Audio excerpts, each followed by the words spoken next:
How to remote produce live events. So this is a cool thing. Basically, from your home or office or wherever you may be in the world, it is possible to produce events like this live on the fly with everything coming in over IP.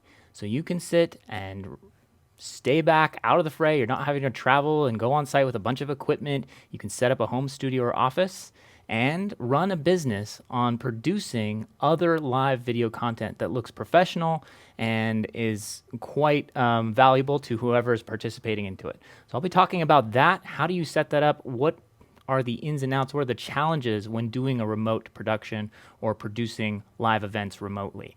With none other than Mr. Marty McPadden, an expert in the field, and also someone who has been doing this a lot. So I'm looking forward to getting into that. Plus, we'll have a live learning session on professional audio at the end of this show today. So it's going to be a fun show. I look forward to doing it with you, and welcome to another episode of Wirecast Live. I'll see you after the opening credits.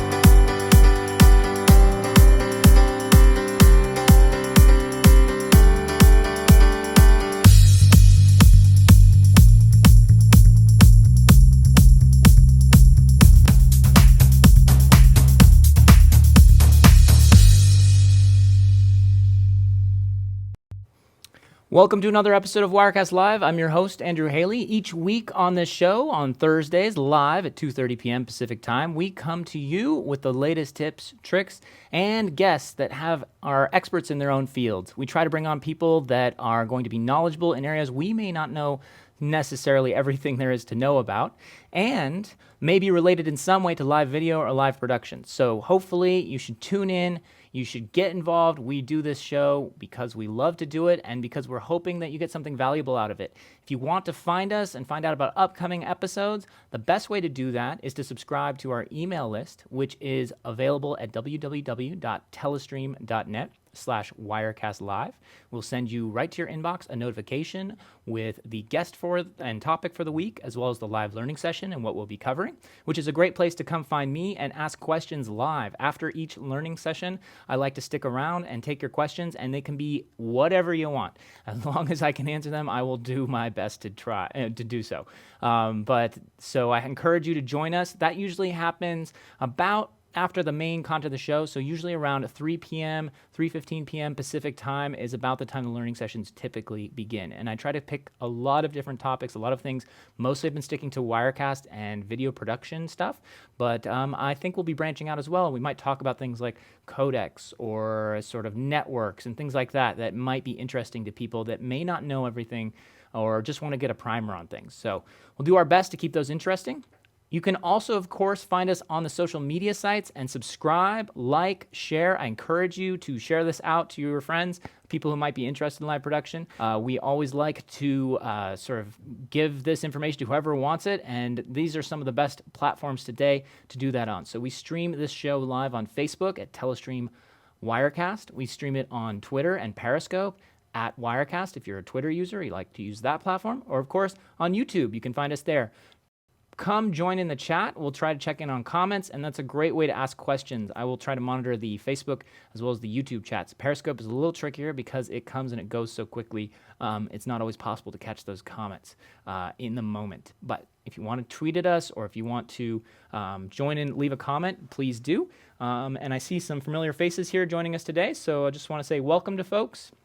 Welcome, Alfredo. And welcome to Michael and Robert Hicks. Good to see you. So thanks for joining us, guys. And we're going to pretty much dive into this in just a second. I have really not that many announcements at the moment. Our t-shirt contest, which we typically hold, have been holding for the past few episodes, is temporarily on hold because we got thrown a little bit of a curveball with international shipping. Now, who couldn't have seen that coming? We probably should have, but we didn't. And so now we want to just make sure that we can ship and where we can ship to before we just say win a free t-shirt, because we may not be able to fulfill all the t-shirt winners depending on where they're located. So we kind of want to come back to you hopefully by next week, next episode. We'll have new rules and let you know exactly what we can promise and what we can't. So we'll do our best. We definitely want as many people to be able to win a t-shirt as want to win one, but we also want to be very clear on what we can and can't do and what we can and can't promise. So stay tuned. Next week, we'll try to be back up and running with our t-shirt contest. All right. In the meantime, we have a special guest coming up next week on next week's episode, which will be on Thursday, July 27th. Magewell folks talking about capture cards. We'll be talking with Mike Nann from Magewell. He's great. He knows a lot about their stuff, and I think he's the right person to talk to there.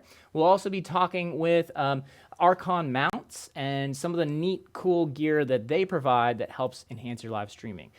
That's going to be a fun sort of free-ranging conversation, and if you're curious about the types of things that go into a live stream or the type of peripheral connections and equipment that you might need, we'll be covering all that. So you'll want to tune in for that episode next week. All right, and without further ado, I would like to bring on our guest for today. His name is Marty McPadden. He's joining us live from the East Coast on our Skype machine. Marty, thank you for joining us. How are you, Andrew? Nice to see you. It's boiling hot here in Connecticut. It's the middle of the summer. It's like 99% humidity. Ooh. So I got the fan going. So hopefully you're not picking that up, but it's crazy hot over here. But yeah, okay. It's great to be with you today. I'm glad to have you. I have to say, like, living in California, we get forest fires, we get droughts, but one thing we don't have to worry about is humidity, and for that I'm very grateful. Nice. Humidity it's like living in soup sometimes. It sure is. So I was doing some research for this show, Marty, and I realized that you have been on this show before. You were actually co-hosting an episode with Stephen Haywood, who subbed for me last year during IBC. Yes, sir. Yeah, Stephen and I. It was funny because I met up with Stephen online. I saw him. He's been doing video for a long time. Met up with him, and he asked me. This was last year. I think he was filling in for you. Asked me to come on, and I even forget what our actual topic was, but obviously something with video. But yeah, it was great, and it's now great to be on with you here as well. So I'm really looking forward to discussing our topic today. Me too, and I have a little bit different style from Stephen, so I hope we do this and we can kind of find get the information across clearly for folks. But I would say that I think you're the second person in the history of the show to do a repeat appearance so far. I mean, we definitely have some guests we want to bring back on, but you are the second person to do so. So congratulations. Thank you very much. Appreciate that. All right. Well, Marty, for those who may have missed the previous episode or don't know your work, can you explain a little bit about your background as a broadcaster and how you came into live streaming in the first place? I know that you had a long stint as a producer at ESPN, and so maybe you could talk a little bit about what you did there and then how that naturally led to what you do now. Absolutely. Yeah, I was with ESPN for almost 20 years. Left there in just over 3 years ago now. The last job I had there was I was in management. I was actually in management for the content edit department. So all those highlights you see if you watch SportsCenter or the studio shows coming out of Bristol, Connecticut, I would supervise the editors, work primetime shift. Before that, when I first started there, I was in a control room job. I was an associate director. Meaning that I was part of that communication chain between the home base in Bristol and remote sites, and I would coordinate traffic to break and also coordinate show-to-show traffic and also back and forth from the control room itself for cut-in. So a lot of broadcast experience that way in these large control rooms, multi-million-dollar setups. And when I left there, they were just opening up their second digital center, very advanced, 4K capable, all that stuff. And that's how it used to be, that you needed all that setup to do a fairly professional video broadcast. But as you know, Andrew, with certainly Wirecast, that's become a lot more accessible with software such as Wirecast and a decent computer. And so I've taken this experience and I've made it part of a business that I run with my wife. And we do, part of our business is doing video production. And as the topic of the show indicates, most of our production is actually remote produced. And so what do we mean by that? Well, you're bringing me in via Skype, Andrew, to this show. Right. And I'm in Connecticut, you're in California. And, these kind of platforms allow us to do this. I don't have to travel to California to be on your show. If it wasn't for these cloud-based platforms and doing this remote-based workflow, I would never be able to be on your show. So kind of take that, and most of the stuff I do is remotely produced. So I actually bring people in remotely, whether it's via Skype or another platform, or mainly by Skype. That has been my tool of choice. And then I take that in and I use a switcher tool. It could be Wirecast, could be another software-based switcher, could be a hardware-based switcher like a TriCaster. And I take care of all that. I switch the show, I add the graphics, make sure the audio is good, and then I stream it out. I can stream it out to one platform or multiple platforms using various tools. And really the main advantage for the client is a couple. One, they don't have to come to a studio. They could be where they are, including their guest. Number two, they can do it right from their computer. So for them, for the client experience, it's very, very easy. I take care of all the kind of technical stuff. And number three, they don't have to worry about anything. I have clients where I do regular shows where they just sit down and go. They just worry about their content. I'm setting it up. I make sure that things are scheduled, whether we're going to Facebook or YouTube. It's scheduled out there. Handle all the graphics. Handle all the post-production if there is any. A lot of our stuff, I do what's called, well, in the old days we used to call it live to tape, but live to record, I guess, is really the proper term. So I switch everything live. I know that when I was on the show with Steven, that's his style as well, and you're kind of doing a similar thing here, where we're going to, one of the platforms we're going to is Facebook, and so that will live on, and you're doing all the switching, adding the graphics all live, and it just gets recorded and streamed out as is. So most of my production is that way, whether I'm doing it live and when I do a considerable amount of production recorded. So I'll do podcast production, whether it's video and audio, and we'll bring the guests in the same way, and we'll record it, and we won't go out live, and I'll produce it. And there I might do a little bit more post-production, and then I post it for the client, or I give them the files or whatever. But this whole remote producing workflow has really opened up a whole new world, not only for clients, but also producers like myself. Yeah, it makes sense. And I mean, thank you for that overview. That's a very good overview of what it means to remote produce live content. Can you talk a little bit about how what are the sort of challenges you faced when you first started getting into this? Because I think seeing how the big guns do it, and then coming into this sort of small space, this new emerging way to do things with IT and IP-based technologies and cloud-based solutions. What was your initial impression, and how, at this point, what's your feelings on how effective this is, and if this is going to be the new way to do things? If you're achieving almost the same level of quality and content that someone with millions and millions of dollars of budget to do this stuff with satellite trucks and remote stuff, can you kind of talk a little bit about how you see the two and whether or not they're almost equivalent at this point, or what the roadmap will be for that?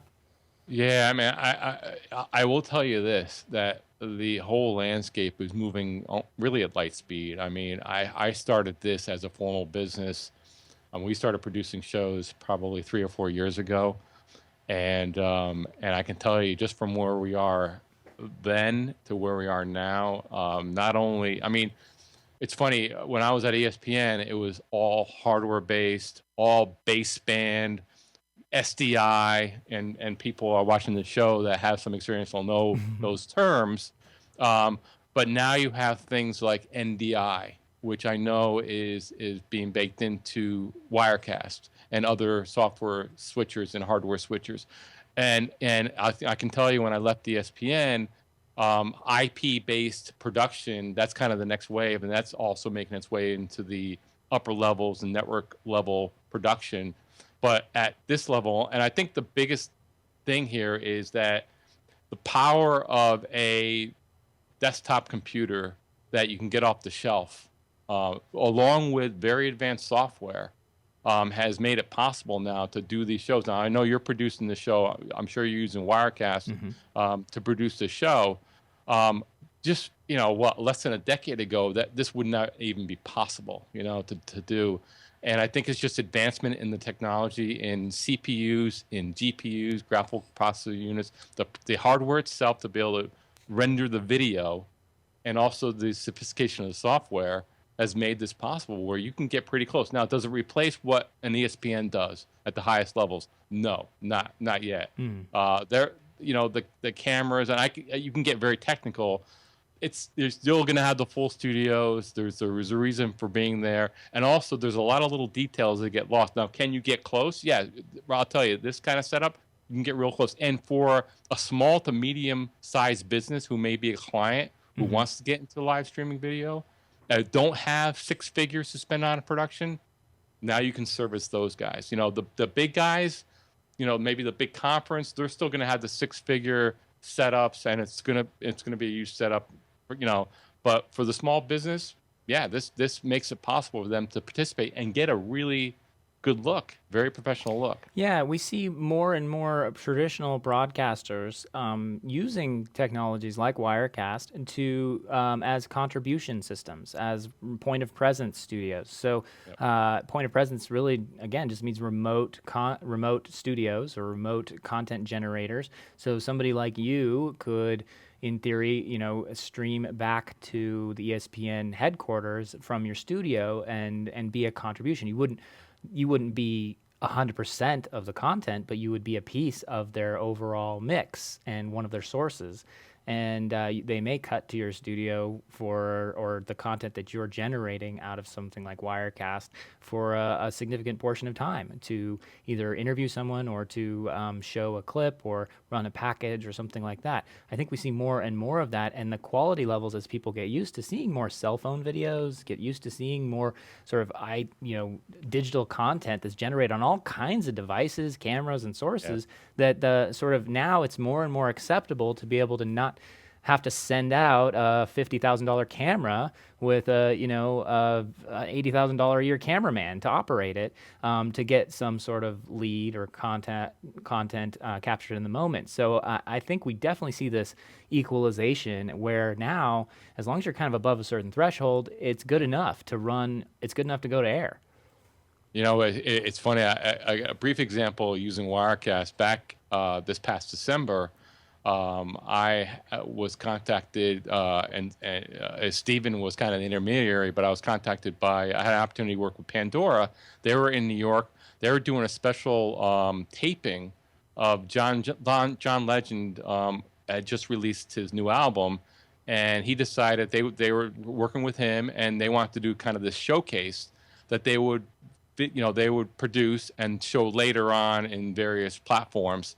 But in order to get some promotion for it, they had a whole separate setup, and they wanted to stream the first 2 songs of the showcase live on the Facebook page of Pandora.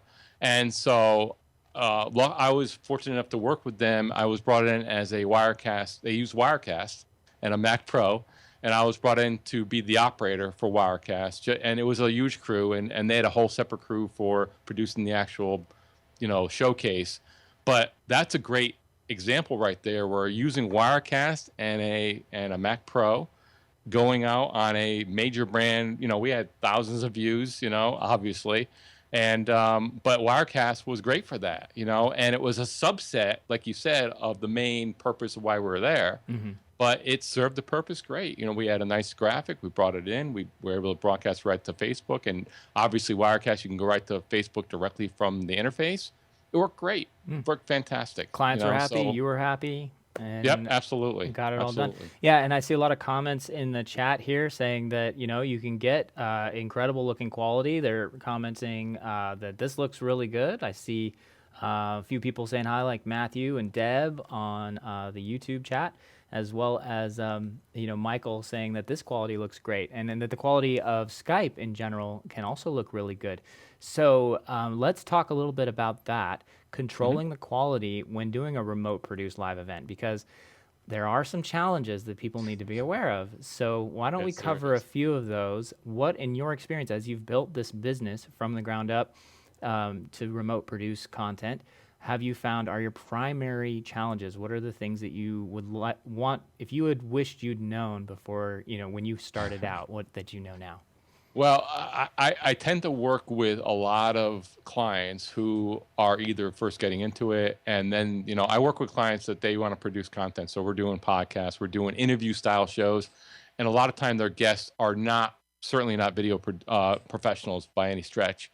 I think the number one by far challenge for any video producer, live video producer, and I think the people watching that do this can identify with this, but it's basically bandwidth. And not only on my side, I have my network set up, I have routers, I have switches, and I have sufficient bandwidth to do it, to bring the signal in, to put it out there.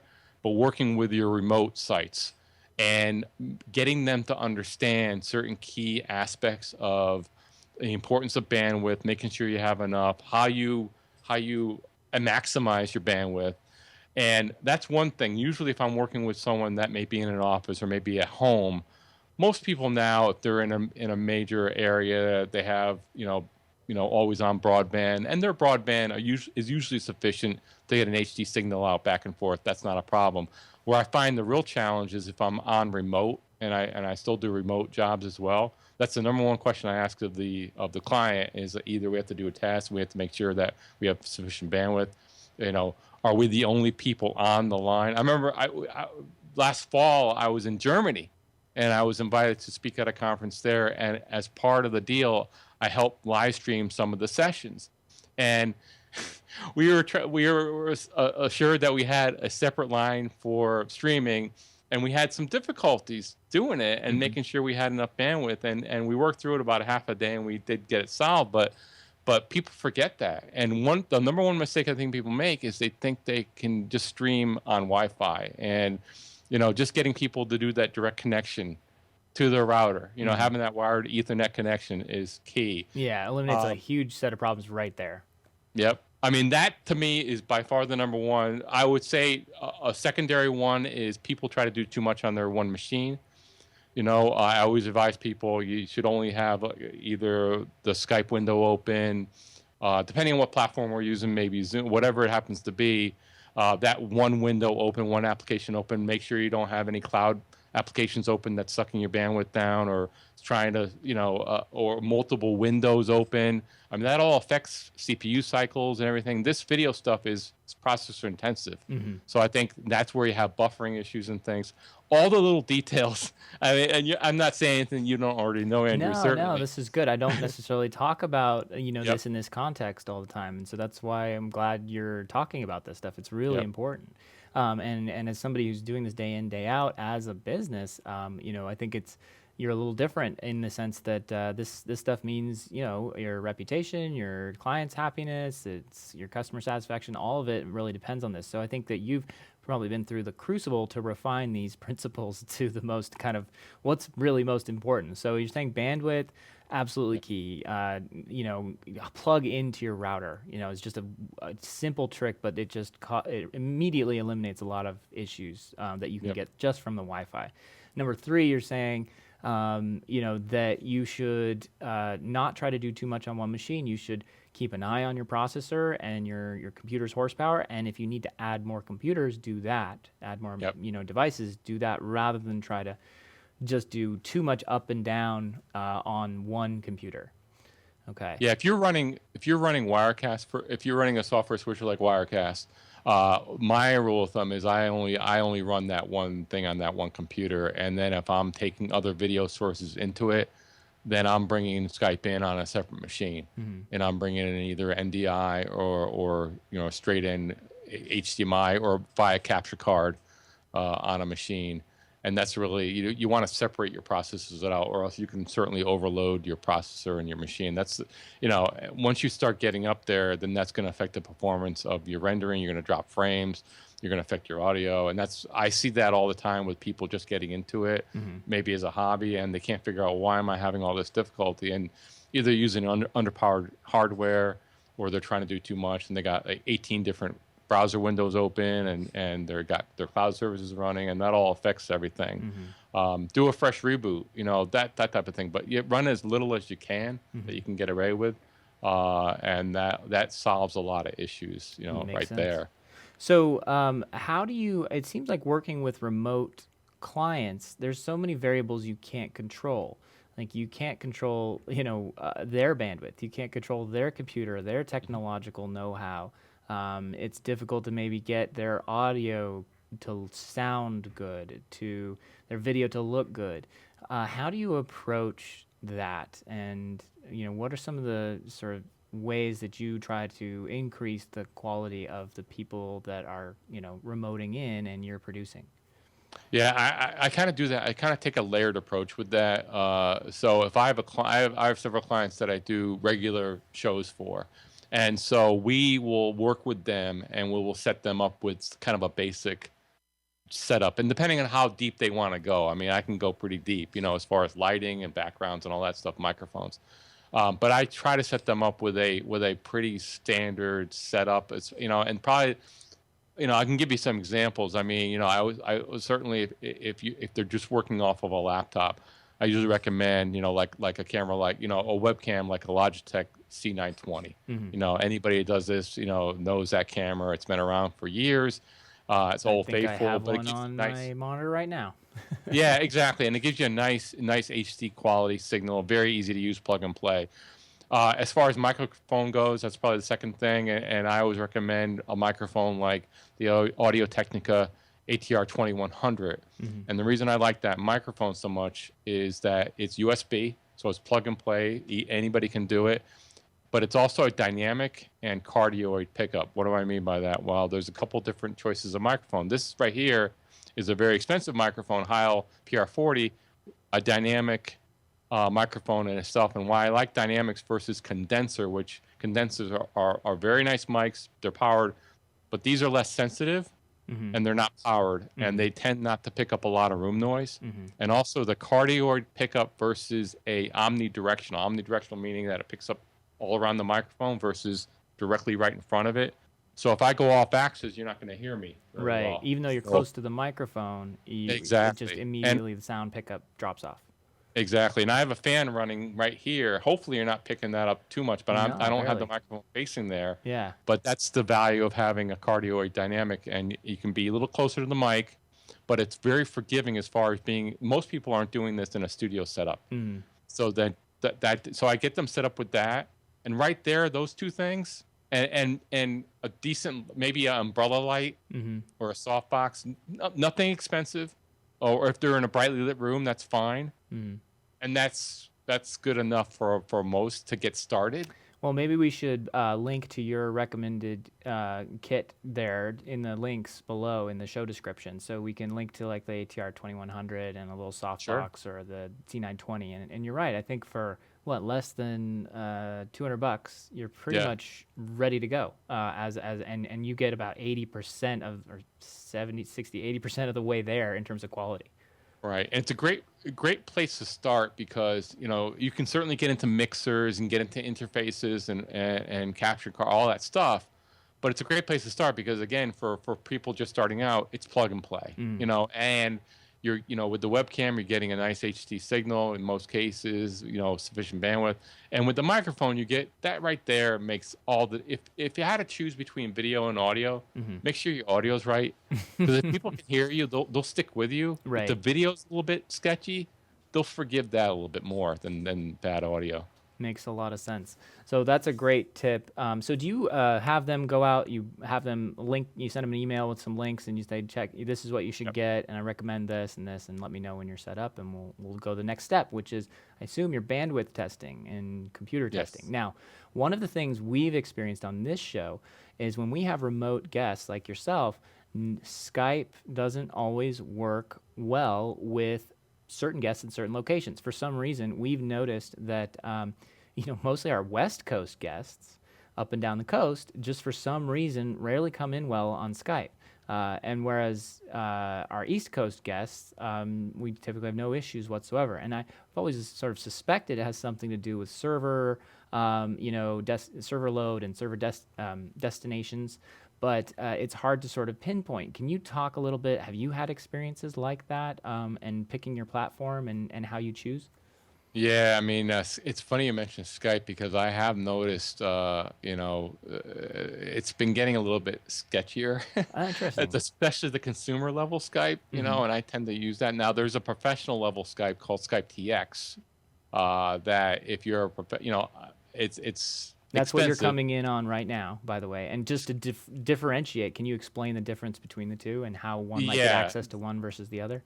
yes. Skype TX is designed is it's basically a professional Skype. It's a broadcast level Skype, and you can get it in a bot. Various companies I know, New Tech sells it, QuickLink sells it. Is basically a very specialized computer, usually a 1 or 2 RU box that you can put in a rack, and it has SDI connectors on the back. It's set up for broadcast applications where you can put a box in a rack and get the output SDI output and put it right into a professional control room, and it's going to give you, it also it's full duplex audio. It's got professional features there that regular Skype doesn't have. It's got call management features and things. So that's a whole different level. Hmm. I'm on a MacBook Pro Hmm. consumer level Skype. You're bringing me in via Skype TX. Hmm. So there are some sacrifices there. So if you have a Skype TX machine, it's certainly a step above because for me, the video management, also the full duplex audio, meaning that audio is bidirectional. Hmm. So there's no ducking. Ducking means that the audio kind of goes down. If you notice on certain platforms, especially browser-based video platforms, it's half duplex audio, meaning that if you try to talk at the same time, you compete with each other, and one has to take precedence over another. One And takes that's a where you get hit. this little ducking situation. Yeah, so we should be able to talk over each other. If I sort of cut, in with a Yes, question or a comment like, "Oh yeah," like because we're using Skype TX at the moment, no one should exactly. notice any problems. It should be very natural, like a And normal I'm talking over conversation. you on purpose. Yeah, no, that's fine. I don't want, but yeah, that's the best example of why Yep. that's a quality thing. Whereas if on your consumer, if we weren't using Skype TX right now, then it would pick however the new person is talking, and there might be a little delay, and then suddenly some person would get artificially quiet, and the other person would just be the only Right. voice you hear. Right. And I think that's something that, as a producer, now I don't have Skype TX, so I use various tools, and mostly they're kind of a slave to have duplex audio, but you can get through it. I mean, if you coach your client and make sure they know that not only do you have some latency with the signal going back and forth, meaning that if you've seen a remote reporters will do a satellite live shot, and depending on where they are in the world and how far they are, there'll be a certain amount of latency where they'll talk and maybe they're being introduced from the studio, and they'll sit there like they're not hearing the Right. report, the anchor in the studio, but they're just waiting for the signal to come to them. They know that there's latency, so they'll always pause. But people that aren't used to that, if you coach them through that, and you coach them that, well, make sure you don't step on the other person or you let them finish, you can get through it. But Hmm. yeah, the full duplex audio is killer feature Hmm. in Skype TX, and that's a big reason to have it. That's interesting. So, so you use a Skype, and then I assume you've used Zoom communications. I've Yep. done tutorials on both of those in our learning sessions. Um, what is there any other sort of platforms you like to use as a contribution source? Oh man, I use Google Hangouts, Hmm. and I used to it's funny when I first started, I used Google Hangouts alone, Hmm. and I would take the video out, and I would switch. You can line up all the people on the bottom of the screen. You can actually switch it, and that was kind of a poor man's switcher. That's when I first started. Hmm. But I've used Google Hangouts. And again, if you segment your workflow, you can use these various tools. I would say this also, as a video producer, you shouldn't have just one way to do it, Mm. because if you use Skype and Skype decides to act up on that day and you have no other plan B, Hmm. then you're pretty much sunk. Right. So you always want to have and you raise a very good point. You always want to have multiple tools that you can go to, multiple ways to kind of do the same thing. And I've done shows where I've used a combination of Skype and Google Hangouts and Zoom, and depending on how the person wants to come in. I've done audio production where I use Skype. Skype is great for that because I can have people come in via online through a computer, or I can have them call in via landline. And I've done podcast productions doing that because the person just isn't able to get on a computer, whether they're behind a firewall at a company or whatever. So as a producer, it's really incumbent upon you to have multiple ways to be able to accomplish that particular job and offer options to your client. What is a good audio-only telephone call-in service that you like or you would recommend? I love using Skype. I mean, Skype because as audio only. Okay. Yeah, because you can have a bunch of people on there. It's easy to record. Now the thing if is, it's a call-in show, like you can say, call us on this. Absolutely, you could. You wow. Skype will allow you to buy I think it's a yearly subscription, buy a telephone number, and I have that, and it's I forget how much it is. It's very reasonable. You know, $20, $30. Skype phone. Got it. Okay. Yeah, very reasonable. And it's like either 800 number, or nowadays, I mean, there's really no such thing as long distance, but you can get an exchange, and it's a call-in number, and you can have people call in via landline and take them right in through your Skype, and there you go. And you don't need to add any other special equipment to do it. You just sign into your Skype account, you put the number on the screen, and then people call in, and you can see who's coming in, and you don't necessarily have to put them on the call till you're ready. And can you have people in queues? Like, will it do like a wait list? Like, will you say, like, your call has been received, but it'll be answered. Okay, nothing like that. And also you can have multiple people on Skype. It's just that depending on how you set it up. Now you could, and that's what you're describing right there. That's the value of having your Skype machine as a separate machine, and maybe having some help there, because you don't have to take that to air. If you're trying to do everything on one machine, then you can't manage calls. Yeah. So you're starting to get into a little bit more complex setup, but yeah, it's certainly possible. And you could use one machine just with Skype and offer that as a call-in. Either they can call in via the normal Skype on a computer, or call in and make that one of your sources, and then have a whole separate machine with another instance of Skype or another way to get in video with your main host and your guests. So you can separate that way, and I've done that before. Well, cool. Well, if you guys have any questions about anything Marty just brought up, or something hits you and you'd like to ask that, this would be a good time to type those into the chat. Marty, while people are maybe thinking about a question or getting those in the chat, I'd like to pull up an example of a remote production that you did, remotely produced content. So I'm going to go to my desktop here and pull it up in the browser. And you sent this as an example. So this was, can you tell us a little bit about this program? Sure. This is now Providence was not a direct client. I work a lot with agencies, and so this was their client, and I was the producer for it. So they were doing a campaign, a 3-month campaign, and it involved doing a monthly Facebook Live. And the topic was basically end of life, and we had a Dr. Ira Byrock, and also the client, who was the host, on there, and they were talking about these issues, how to kind of deal with end of life issues. It's kind of a morbid topic, I know. That's all right. It's something we all need to talk about at some point. But these are the kind of things. It's funny because it's odd, because people think of various ways to use live video, and I don't know if anybody out there watching has thought of this being a way to use live video as far as kind of talking about this subject that, it's going to hit everybody.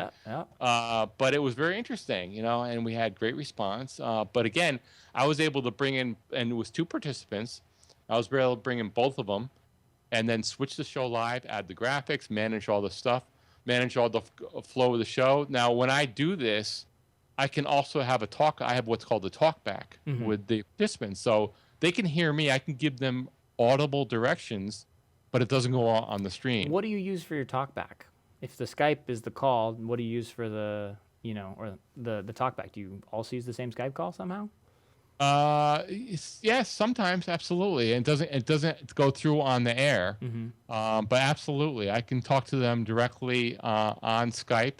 Through chat, or is there actually? Because I didn't know in the standard Skype user interface that there's a talkback button. There is, because I'm not. My microphone's going back to them. Okay, I see what you're saying.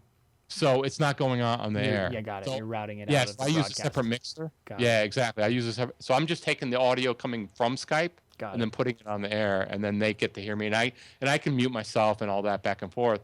But then I can give them direction without being on the air, and And I they assume hear if it. you have a second caller coming in, you can then route that in, just like you route your mic in and patch them in Right so now, they can hear that person normally too. if I'm using Skype, what I'll do is I'll use separate instances of Skype. So that way I'll just bring them in as separate sources, and that way I have full control Right. over not only the video and how I position on the screen in the two box, but also on their audio. So I can, sometimes what will happen is you'll have their various levels.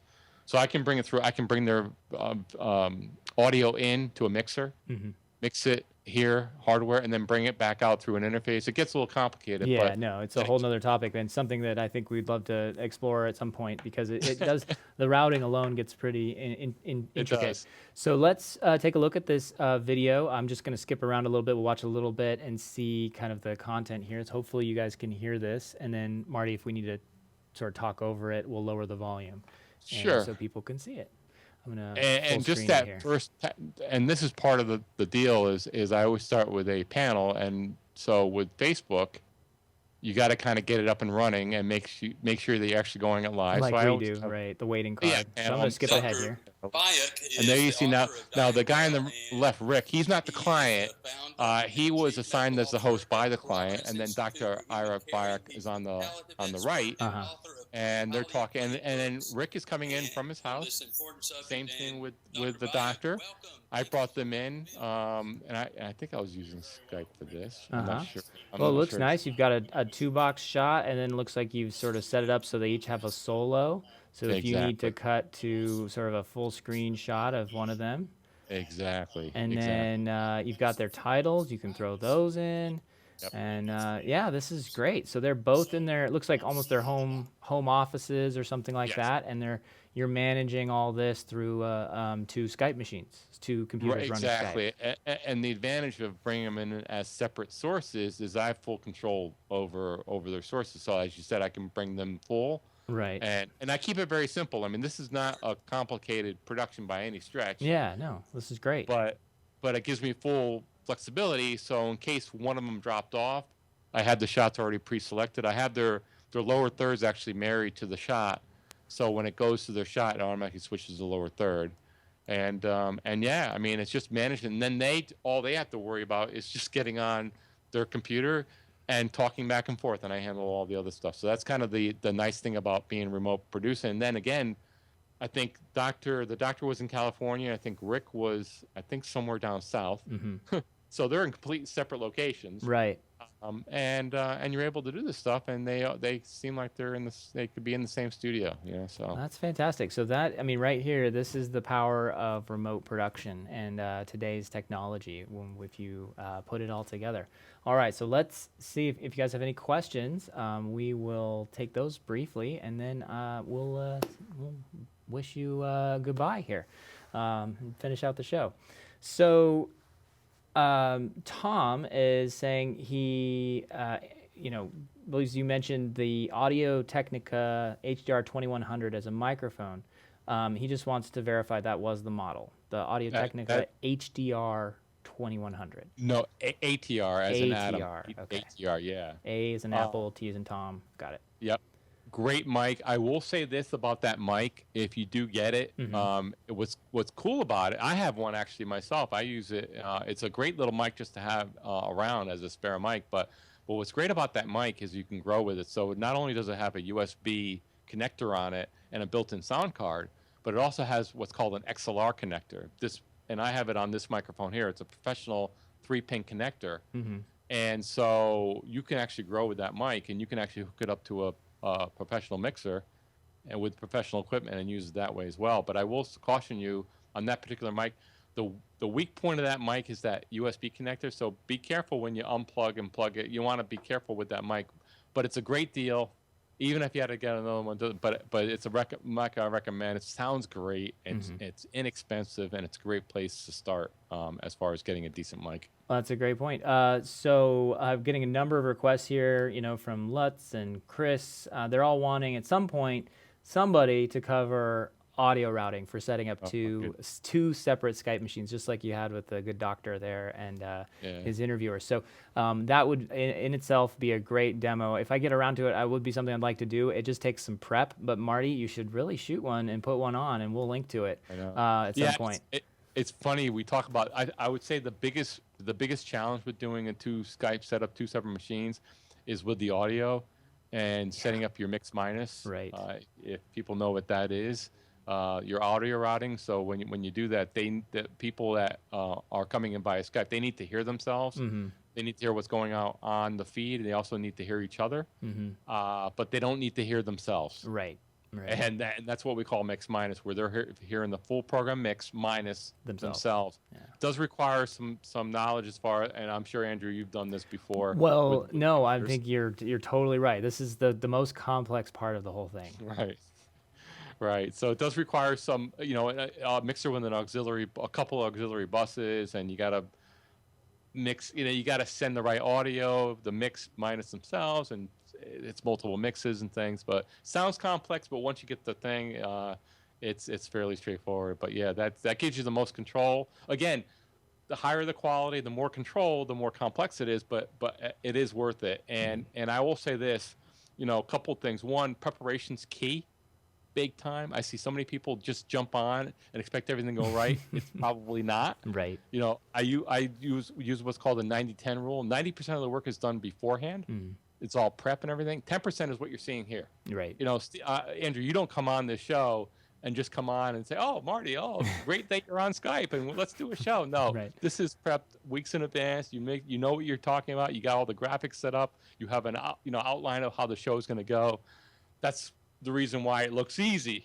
So we make it look easy with preparation. And the other thing is, if you're just getting into it takes time to learn. If you're getting if your program of choice is Wirecast, learn about the computer they're using on. Learn the program. Wirecast is incredibly capable of doing incredible things, but it doesn't run itself. Right. And so you really want to take the time to learn all the capabilities of a program like that. And if you do, that's the fun part, really, the journey. If you do, you can do some really good things, and then trial and error.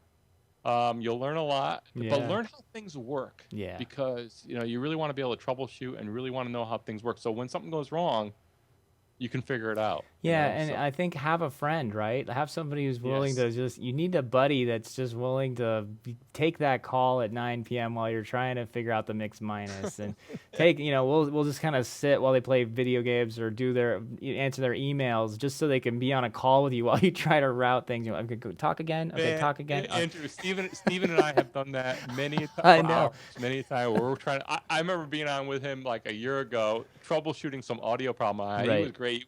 We were on like 2 hours, but we worked through the problem, but that's what it takes. There's a lot of grunt work that has to go on, a lot of learning, but if you do, it's worth it. You can do some really cool things, but have patience and then put the work in, and you'll do some good things. Yeah, as Curtis in this chat saying, test again. And so this has been a great overview, and actually it's very apropos, kind of predicting that we would get to sort of eventually talk about audio a lot on this particular show. That's why today's learning session is all about pro audio. I can't promise it's going to be 100% comprehensive. I won't be able to show you how to route audio between different Skype machines at the moment.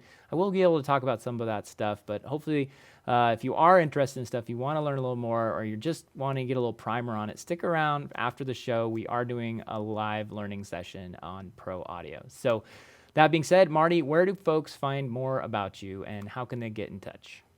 Oh, man. It's right on the screen. Perfect. Good timing. She was ready with that. Nice job, David. Yeah, actually, the website, I'm not sure if I might have PodJamTV.com. I very well might have that. But mostly it's PodJam.tv. .tv. Okay. I might have PodJam. We'll have to test that right now. Let me just go see. see if it goes there. Who knows? It very well might.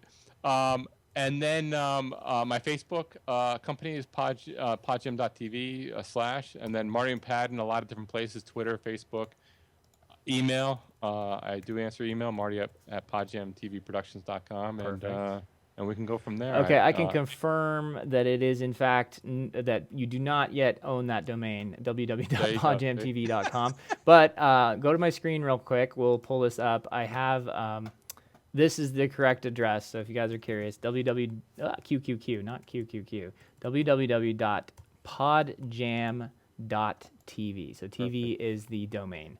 And so let's, just so folks can kind of get if you do, go check this out. If you want to hire Marty to run your next amazing podcast or show, this is the place to go. Marty, really appreciate you coming on today. It was really fun talking to you about this stuff. And yeah, get going on that tutorial. You'll probably beat us to the punch on it. So there you go. Andrew, it's been an absolute pleasure. Thank you for inviting me, and I had a great time. Oh, for sure. Come on again soon. All right. Have a good one, Marty. Bye-bye. All right, folks. So that was our interview with the incomparable Mr. Marty McPadden from PodJam.tv. And as you can see, he really knows his stuff. He's been doing this for 4 years, and before that, ESPN. He's really a pro. He's always a pleasure to talk to. Such a great guy. And yeah, just hit him up if you have questions, you want to see what he's up to. We're really glad he could come on the show. All right, so I just want to remind you that if you are loving these types of interviews, if they're helpful to you, share this show, share it to your friends, and subscribe to us, follow us on Facebook, or like us, subscribe on YouTube, or follow us on Twitter. And we would really appreciate that. And if you want to get the latest news, tips, and information and notifications in your email box, we have an email subscription list, and you should check that out. We will be launching a write-in list, so you can send us comments, you can send us emails, we can maybe take some mail on the show. So we'd like to add that soon. And then at some point, if we get around to it, we might start a newsletter as well, so you can kind of keep up to date with stuff. But one thing at a time here. So with that being said, I would like to thank our sponsors, and I keep saying sponsors. I don't actually mean sponsors, although in a sense you could consider them that, but they really are our partners. We use a lot of the equipment provided by these companies, and they're great, and so we could not do this show without all these pieces. As you can see, a live stream takes a lot of different pieces and components, and no one company does everything. So we kind of work together to make this kind of technology and these types of shows happen. So thanks to our partners. All right, and thanks to you, our viewers. This has been another great show, and I really hope we went a little long on the interview, but I kind of try to do that if I think it's going to be really valuable information. I don't cut people off if we're really in some good territory for, I hope, people that are tuning in. So hopefully you got another great, some more tips and some more tricks out of this, and we will see you back here next week for our live show covering gear. We'll be talking about gizmos, gadgets, trinkets, hopefully not trinkets, but useful tech that might be helpful for you, and why. So stay tuned for that. I'll see you there next week. If you're interested in sticking around for the live learning session, please do so. We'll be going live after the credits. You don't have to go anywhere. Don't touch that dial. We'll be right back.